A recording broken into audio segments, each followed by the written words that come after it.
Dando sequência ao assunto da aula anterior, em que falamos sobre os tipos de discurso, nós falaremos hoje sobre tipos de argumento e elaboração de frases. O assunto básico desta aula serão os elementos argumentativos e elaboração de frases simples e diretas.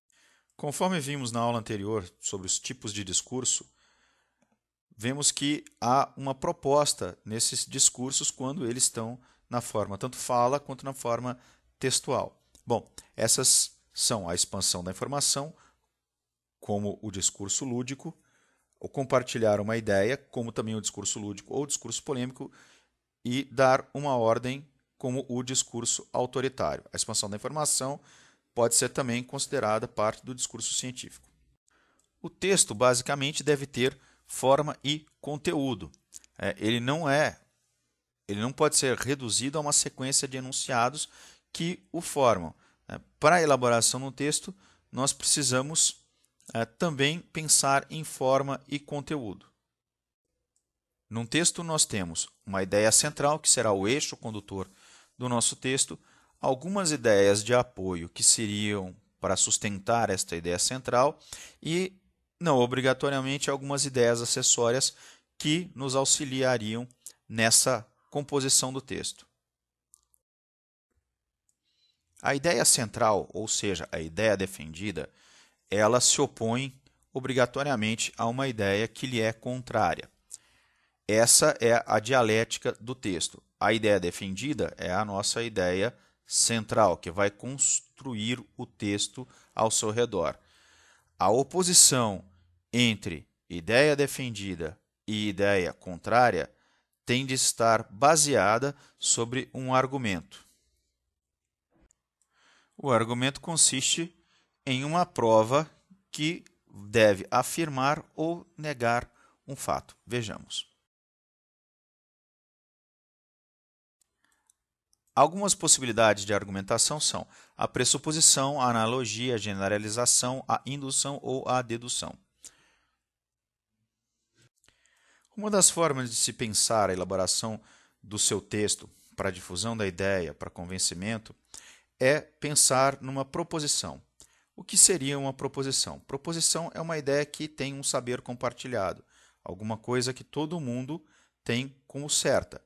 Por exemplo, todo elefante é um mamífero. Esta informação é compartilhada por todos. Eu posso tomar isto como uma pressuposição para aquilo que eu vou elaborar. Então, eu apresento esse saber compartilhado para que, em cima desse saber que seja compartilhado, eu apresente uma informação nova visando a expansão de uma ideia. Tomamos como exemplo de pressuposição o texto publicado por Rui Castro, colunista da Folha de São Paulo, no dia 4 de outubro de 2010. Fred Flintstone, criação da dupla William Hanna e Joseph Barbera nos quadrinhos e nos desenhos animados, acaba de fazer 50 anos. Todo mundo conhece. A graça dessa saga é que ela se passa na pré-história, mas eles já têm os nossos confortos do século XX. Automóvel, televisão, geladeira, telefone, cinema, elevador, batedeira de bolo, etc. A diferença é que tudo é movido a lenha. Ok. Podemos perceber que ele usa uma frase que é todo mundo conhece. Essa frase, ela vem para introduzir esta pressuposição. É algo que está pressuposto. Todos conhecem este personagem e todos sabem qual é a graça dessa saga. Ele utiliza este encadeamento aqui para a introdução de uma nova linha argumentativa. A analogia se baseia na comparação entre coisas diferentes. Vejamos o exemplo. Para exemplificar a analogia, vou recorrer a uma analogia bem conhecida, que é a do político corrupto versus a faxineira que limpa a casa. Ou seja, você votaria em um político atuante, porém corrupto, você contrataria uma faxineira que limpa bem a sua casa, porém rouba. Essas duas frases, elas estão baseadas na mesma linha argumentativa, embora elas se coloquem em universos distintos ou análogos. Ou seja, qual é a ideia que está por trás destas duas frases? A ideia que está aqui é a seguinte: de nada vale um sujeito que trabalha bem, mas que rouba. Por trás disso, o que está dizendo? Não é a atuação só que importa do político, mas é também a sua ética, né? E aí isso, né, ele constrói, transportando de um universo para o outro, fazendo uma analogia. É um tipo de argumento bem razoável. Há ainda a generalização. Eu transformo uma ideia que é específica em algo que é geral. Recorrendo a uma generalização, alguém poderia me dizer: o trânsito de São Paulo sempre para quando chove. Generalizando isso, o problema do trânsito de São Paulo é a chuva. Esse tipo de argumento tem que ser usado com bastante cuidado. É um argumento persuasivo que pode fazer parte de um discurso polêmico que visa convencer uma pessoa. Não é um argumento precisamente científico, porque nós não podemos passar do específico para o geral.